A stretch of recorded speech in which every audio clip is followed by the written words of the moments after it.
Today's topic is how to please God. నేటి ధ్యానాంశము దేవుణ్ణి ఏ విధముగా సంతోషపరచగలము.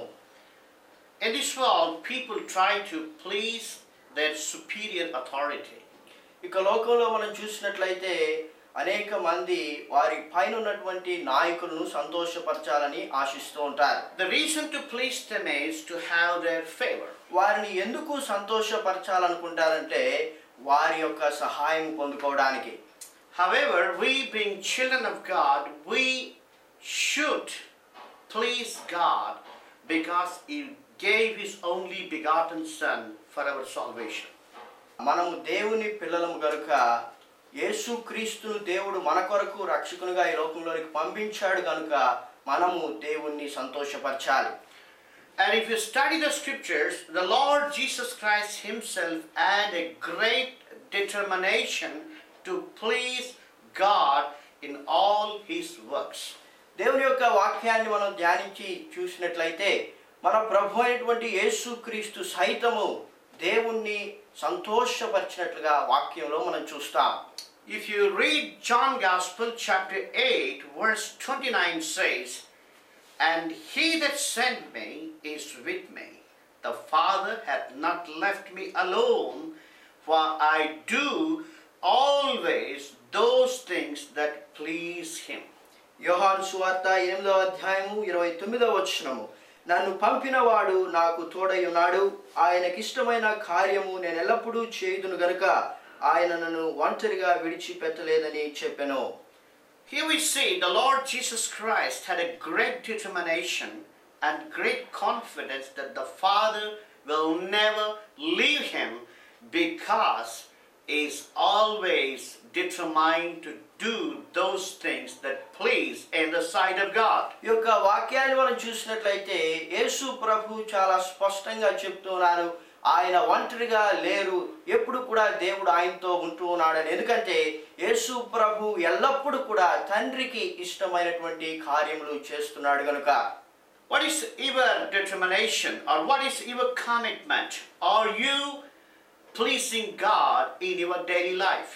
మన యొక్క పరిస్థితి ఏ విధంగా ఉంది? మన యొక్క అనుదిన జీవితంలో మనము దేవుణ్ణి సంతోషపరుస్తూ ఉన్నామా? Are you trying to please yourselves or are you trying to please somebody else? నిన్ను నువ్వు సంతోషపరచుకుంటున్నావా లేకపోతే ఇతరులను సంతోషపరచాలనుకుంటూ ఉన్నావా? But if you really trust in the Lord Jesus Christ, you must have a determination to please God and Him alone. యేసు క్రీస్తునందు విశ్వాసం ఉంచినటువంటి బిడ్డగా నీవు యేసు క్రీస్తును ఆయనను మాత్రమే నీవు సంతోషపరచాలి. And King David said in Psalm chapter 40 verse 80, "I delight to do thy will, O my God. Yea, thy law is within my heart." కీర్తనల గ్రంథము 40వ అధ్యాయము 8వ వచనములో రాజైన దావీదు ఈ విధంగా అంటున్నాడు, నా దేవా నీ చిత్తము నెరవేర్చుట నాకు సంతోషము, నీ ధర్మశాస్త్రము నా అంతరంగములో నున్నది. Even the psalmist, 119th Psalm verse 16 said, "I will delight myself in thy statutes. I will not forget thy word." 119వ కీర్తన 16వ వచనంలో కీర్తనాకారుడు అంటున్నాడు, నీ కట్టడలను బట్టి నేను హర్షించదును, నీ వాక్యమును నేను మరొకయుందును. Chapter 11 verse 5 it is said, "By faith Enoch was translated that he should not see death, and was not found because God had translated him. For before his translation he had this testimony that he pleased God." హెబ్రీయులకు రాసిన పత్రిక 11వ అధ్యాయము 5వ వచనంలో మనం చూసినట్లయితే పాత నిబంధనలో ఒక భక్తుడు దేవునికి ఇష్టడుగా జీవించినట్లు మనం చూస్తాం. విశ్వాసమును బట్టి హానోకు మరణము చూడకుండానట్లు కొనిపోబడెను, అతడు కొనిపోబడక మునుపు దేవునికి ఇష్టడై ఉండెనని సాక్ష్యము పొందెను, కాగా దేవుడు అతని కొనిపోయెను గనుక అతడు కనబడలేదు. The interesting word in this scripture is, before his translation he had this testimony that he pleased God. ఈ యొక్క వచనములో ఉన్నటువంటి ఆసక్తికరమైనటువంటి పదం ఏంటంటే హానోకు దేవుని చేత కొనిపోబడక మునుపు ఆయన దేవునికి ఇష్టడుగా జీవించాడు. And suddenly the people who are hearing this message, someday they will die. ఈ యొక్క వర్తమానాన్ని వింటున్నటువంటి వారు ఒకనాటికి మరణిస్తారు. And we all will die. మనందరం కూడా ఒకనాటికి మరణిస్తాం. But are we having the testimony that we are pleasing God while we are living on this earth? అయితే హానోకు వలె మనం ఈ భూమి మీద జీవిస్తూ ఉన్నప్పుడు దేవునికి ఇష్టలుగా జీవిస్తున్నామన్నటువంటి సాక్ష్యమును మనం కలిగి ఉన్నామా? It's a question. Are you pleasing God? Are you pleasing God while you are living on this earth? Because you are going to die. మనం ఒకనాటికి మరణిస్తాం కనుక ఈ భూమి మీద మనం నివసిస్తూ ఉన్నప్పుడు దేవుని మనం సంతోషపరుస్తున్నామా అన్నటువంటిది ప్రశ్న. Holy Spirit has written, inspired people to write this great word. Before his death, he had this testimony that he pleased God. పరిశుద్ధాత్మ దేవుడు హానోకు గురించి ఈ విధంగా రాయించాడు. దేవుని చేత అతడు కొనిపోబడక మునుపు అతడు దేవునికి ఇష్టడుగా జీవించాడు. And it's a question for you and everyone who listens to this message. Before your death, will you correct your life and please God? ఈ యొక్క వర్తమానాన్ని వింటున్నటువంటి వారందరికీ కూడా ఇది ఒక ప్రశ్న. నీవు మరణించడానికి ముందుగా నీ యొక్క జీవితాన్ని దేవుని చేత సరి చేసుకొని దేవునికి ఇష్టకరంగా జీవిస్తూ ఉన్నావా? In general, people try to please themselves or please somebody else. సహజంగా మనుషులు వారిని సంతోషపరచుకోవాలనుకుంటారు, లేకపోతే ఇతరులను సంతోషపరచాలని అనుకుంటూ ఉంటారు. Such people cannot please God. అటువంటి వారు దేవుణ్ణి సంతోషపరచలేరు. And when you cannot please God, దేవునికి నీవు ఇష్టంగా జీవించలేనప్పుడు you have no place in heaven. పరలోకంలో నీకు స్థానం లేదు. Remember, our topic is how to please God. మన యొక్క ధ్యానాంశము దేవునికి ఇష్టలుగా ఏ విధంగా జీవించగలము. So God is speaking to you. You should have a great commitment to please God. కాబట్టి దేవుడు నీతో మాట్లాడుతున్నాడు. నీవు దేవునికి ఇష్టకరంగా జీవించాలన్నటువంటి తీర్మానమును కలిగి ఉండాలి. To know how to please God, I think better we should know there are certain things in which God has no pleasure. దేవునికి ఇష్టలుగా మనం జీవించాలంటే దేవునికి ఇష్టం లేనటువంటి విషయాలను మనం తెలుసుకోవాల్సి ఉంది. So that we may give up all the things in which God has no pleasure. దేవునికి ఇష్టం లేనటువంటి విషయాలను మనం విడిచిపెట్టినప్పుడు దేవునికి ఇష్టంగా మనం జీవించగలం. So first of all, let us study few things in which God has no pleasure. కాబట్టి మొట్టమొదటిగా దేవునికి ఇష్టం లేనటువంటి విషయాలు, దేవుడు సంతోషించినటువంటి విషయాలను మనం ధ్యానించుకుందాం. In the book of Ezekiel, it said, chapter 18, verse 32, God himself said this statement, "For I have no pleasure in the death of him that dieth, say the Lord God, wherefore turn yourselves and live ye." హెచ్కేల్ గ్రంథము 18వ అధ్యాయం 32వ వచనంలో ప్రభు ఈ విధంగా అంటున్నారు, మరణమునందువాడు మరణమునందుటను బట్టి నేను సంతోషించువాడను కాను, కావున మీరు మనసు తిప్పుకొనుడి, అప్పుడు మీరు బ్రతుకుదురు, ఇదే ప్రభువుకు యెహోవా వాక్కు. The scripture says that God has no pleasure in the death of a person who is dying in his sin. ఒక మనిషి పాపములో మరణించుటను బట్టి దేవుడు సంతోషించుడని వాక్యం చెబుతోంది. So if you are living in sin, God has no pleasure in your death. నీవు పాపములో జీవిస్తూ ఉన్నట్లయితే దేవుడు నీ యొక్క మరణమును బట్టి సంతోషించేవాడు కాదు. The scripture is clear. The wages of sin is death. Romans chapter 6 verse 23. రోమీయులకు రాసిన పత్రిక 6వ అధ్యాయం 23వ వచనంలో వాక్యం స్పష్టంగా చెబుతుంది, పాపము వలన వచ్చు జీతము మరణము. Since God has no pleasure in the death of a sinner, he sent his only begotten Son into this world so that you may give up your sinful life and accept Christ, so that Christ will be your Savior. నీవు నీ యొక్క పాపములో మరణించుట దేవునికి ఇష్టం లేదు గనుక దేవుడు తన ప్రియకుమారుడైన యేసుక్రీస్తుని లోకంలోనికి పంపాడు. ఆయన యందు నీ విశ్వాసం ఉంచుట ద్వారా నీ యొక్క పాపము నుండి నీ విడిపించబడి నూతన జీవితమును పొందుకొనగలవు. So God has no pleasure in the death of a sinner. కాబట్టి పాపి తన పాపములో మరణించడాన్ని బట్టి దేవుడు సంతోషించేవాడు కాదు. Second thing in which God has no pleasure is written in Hebrews chapter 10 verse 38. రెండవదిగా దేవుడు సంతోషించినటువంటి విషయాన్ని హెబ్రీయులకు రాసిన పత్రిక 10వ అధ్యాయము 38వ వచనంలో చూస్తాం. It is written, "Now the just shall live by faith, but if any man draw back, my soul shall have no pleasure in him." నా ఎదుట నీతిమంతుడైన వాడు విశ్వాస మూలముగా జీవించును గాని అతడు వెనుక తీసిన ఎడల అతని యందు నా ఆత్మకు సంతోషం ఉండదు. The Lord said that he has no pleasure in a backslider.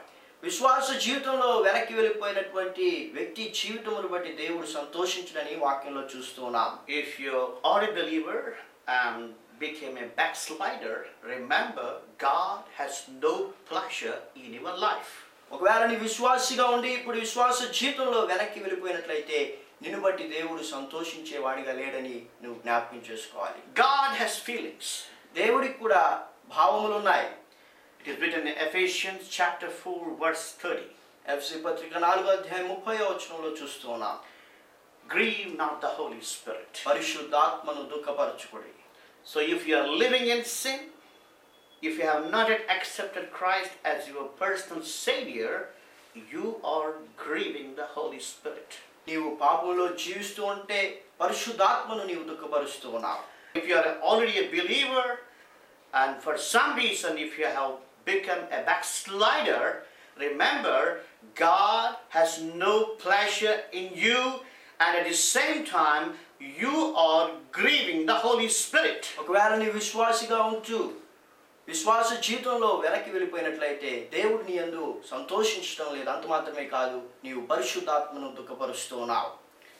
So many times the definition for backslider, people have too many opinions. విశ్వాస జీవితంలో వెనక్కి వెళ్ళిపోయినటువంటి వారి గురించి అనేక మంది ఈ విధమైనటువంటి తాత్పర్యములు కలిగి ఉంటారు. People think that if someone commit adultery or some great sin, they become backsliders.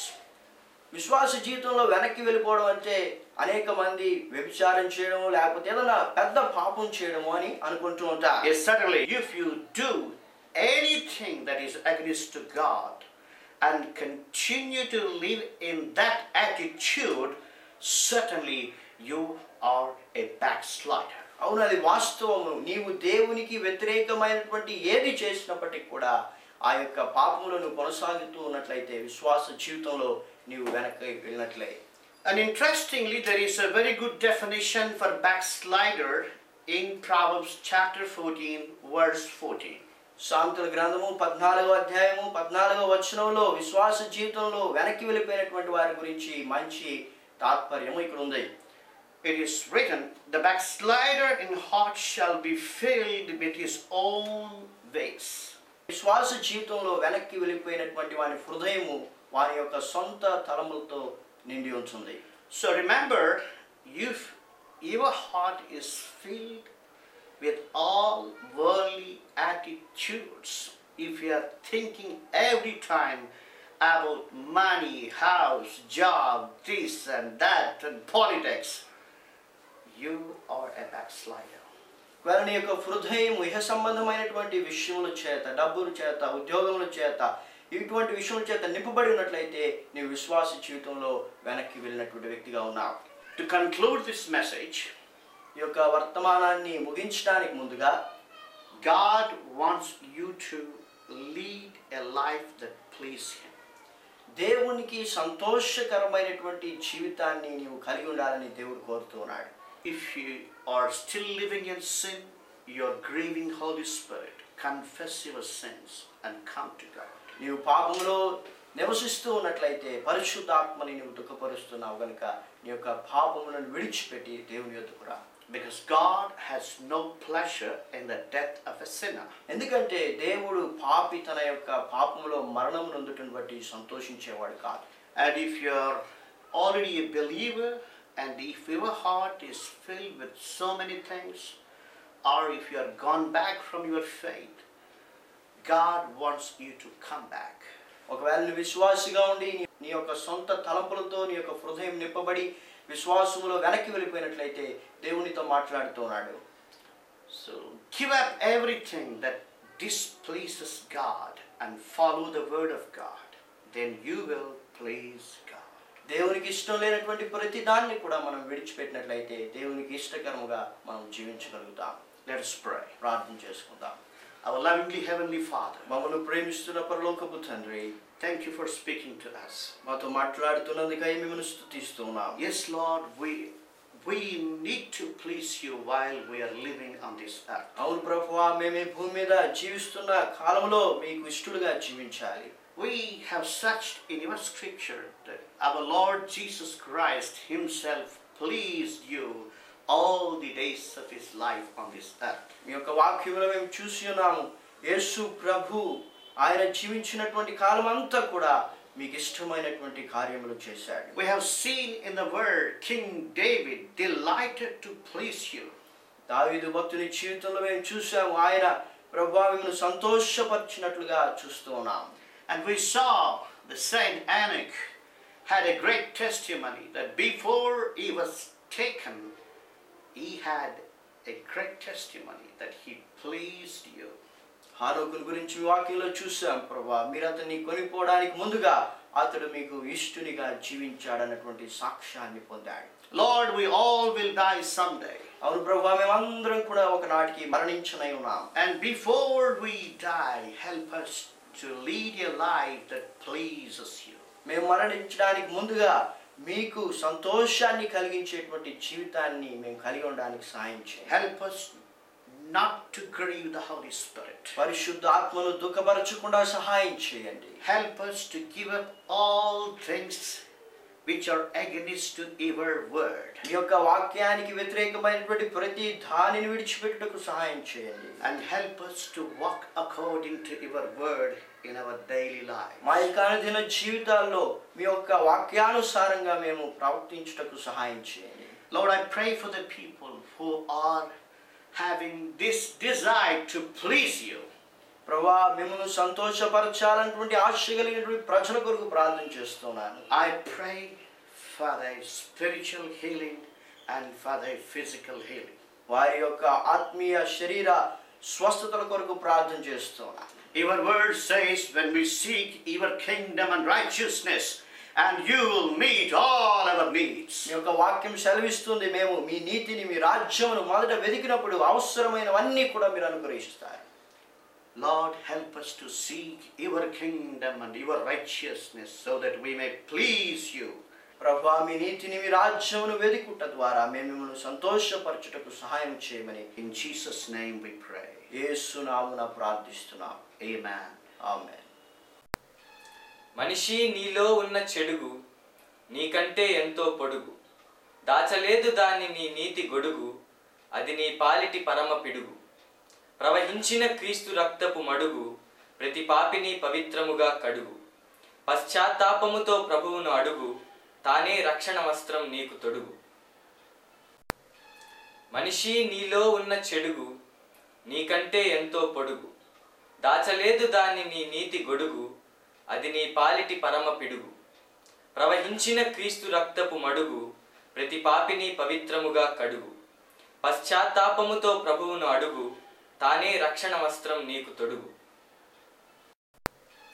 మనిషి నీలో ఉన్న చెడుగు నీకంటే ఎంతో పొడుగు, దాచలేదు దాన్ని నీ నీతి గొడుగు, అది నీ పాలిటి పరమ పిడుగు. ప్రవహించిన క్రీస్తు రక్తపు మడుగు, ప్రతి పాపిని పవిత్రముగా కడుగు. పశ్చాత్తాపముతో ప్రభువును అడుగు, తానే రక్షణ వస్త్రం నీకు తొడుగు. మొట్టమొదటిసారి బైబిల్ ఫౌండేషన్ సంస్థ ద్వారా 1000 వాక్యములు కంఠపాఠం చేసిన వారికి ఈ కంప్యూటర్ పంపించడం చాలా సంతోషకరం. కాబట్టి మేము ఏమైతే అనౌన్స్ చేస్తున్నామో తప్పక నెరవేరుస్తామని విధంగా మేము తెలియపరుచుకుంటున్నాం. పట్టుదలతో 1000 వాక్యాలను కంఠపాఠం చేశారు కాబట్టి వారిని అభినందిస్తూ ఈ కంప్యూటర్ని వారికి 500 వాక్యములు, 1000 వాక్యములు, 2000 వాక్యములు మరియు 3000 వాక్యములు కంఠపాఠం చేసిన వారు మొదట మీ ఇంటి యొద్దనే మీరు కంఠపాఠం చేసిన వాక్యములు చూడకుండా రాసి మా చిరునామాకు పంపబడును. అవి పరీక్షింపబడిన తరువాత మౌలిక పరీక్ష తేదీ మీకు తెలుపబడును. అప్పుడు మీరు కంఠపాఠం చేసి రాసి పంపించిన వాక్యములు నోట్తో చెప్పవలను. అలాగూ చెప్పిన వారికి అందజేయబడును. ఇక్కడున్నారు దొంగలు పుస్తకమునందు ఆంధ్రప్రదేశ్ నేరస్తుల మధ్య సంచలనం సృష్టించిన నవల మరియు పాస్టర్ గాలి గంగరాజు గారి సాక్ష్యము ఉన్నది. మరియు వాక్యానుసారమైన ప్రార్థనలు అని ఈ పుస్తకమునందు వాక్యానుసారమైన ప్రార్థనలు ఉన్నవి. మరియు ఈ యొక్క పుస్తకము వాక్యములు కంఠపాఠం చేయుటకు ప్రయోజనకరముగా ఉండును. ప్రభు కృపను బట్టి ఈ యొక్క పుస్తకము దేశ విదేశములలో అనేక మందికి ఆశీర్వాదకరంగా ఉన్నది. ఈ పుస్తకములు కావలసిన వారు స్క్రీన్ పైన ఉన్న మా చిరునామాకు ₹100 డొనేషన్ పంపించి కొనుగొనగలరు. Our ministry is giving gifts to encourage people to memorize the Word of God. If you are inspired to support this ministry, you can send your donations to our address. Our address is the Bible Foundation, Post Box number 13, Tirupati 517507, Andhra Pradesh, India. Our email addresses gali@jesusanswers.com and davidevangelist@hotmail.com. Our mobile numbers 94400 and 94900898824. You can visit our website at www.thebiblefoundation.com.